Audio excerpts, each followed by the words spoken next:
Rencana vaksinasi COVID-19 pada akhir 2020 diperkirakan akan mundur. Menteri Koordinator Bidang Kemaritiman dan Investasi Luhut Binsar Panjaitan menyebut, kemungkinan mundurnya jadwal vaksinasi bukan karena tidak adanya pasokan vaksin, melainkan karena dibutuhkannya waktu bagi Badan Pengawas Obat dan Makanan untuk bisa mengeluarkan izin penggunaan produk medis. Luhut menyebut, Presiden Joko Widodo memilih untuk mengikuti aturan. Ya, terus saya dikasih suntik, tapi kan tidak bisa disuntik karena kita belum ada emergency use authorization. Itu kita harus tunggu. Jadi itu aturan. Jadi kita harus patuh juga pada aturan. Tadi Presiden telepon saya. Tadinya rencana kita mau karena barangnya dapat, rencana minggu kedua November bisa saja tidak kecapean minggu 2 November. Bukan karena barangnya siap, tapi adalah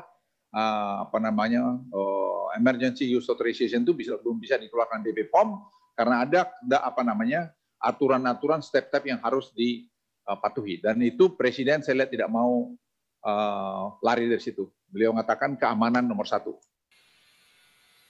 Sementara Ketua Tim Riset Uji Klinis Vaksin Fakultas Kedokteran Universitas Padjadjaran, Kusnandi Rusmil menilai, pemerintah tampaknya akan menunggu hasil uji klinis yang saat ini masih dilakukan sebelum melakukan suntik vaksin kepada masyarakat. Pemerintah lebih akan menunggu buatan yang dari Bio Farma, sehingga mungkin dilakukan itu setelah bulan Januari tahun depan.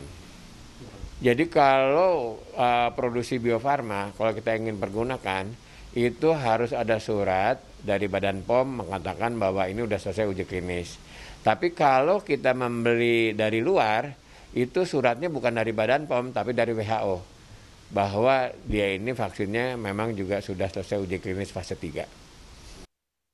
Sebagai kelompok prioritas penerima vaksin, tenaga kesehatan menyatakan tak masalah jika rencana vaksinasi COVID-19 mundur demi pengujian yang lebih akurat. Apalagi jika penerima yang diprioritaskan adalah garda terdepan yang dianggap lebih berisiko terhadap penyebaran COVID-19. Dibatalkannya itu memang untuk keamanan dan efektivitas yang lebih terjamin, ya kami ngikut saja begitu, netral dan mengikuti pemerintah Indonesia itu bagaimana. Karena kan untuk vaksin bisa sampai diciptakan harus melalui banyak sekali tahapan. Uji klinisnya aja ada uji klinis 1, 2, 3. Jadi itu prosesnya panjang, rumit, memakan banyak biaya. Jika dibatalkan untuk hasil yang lebih baik, lebih efektif dan keamanan, ya kami dukung, kami ikut saja.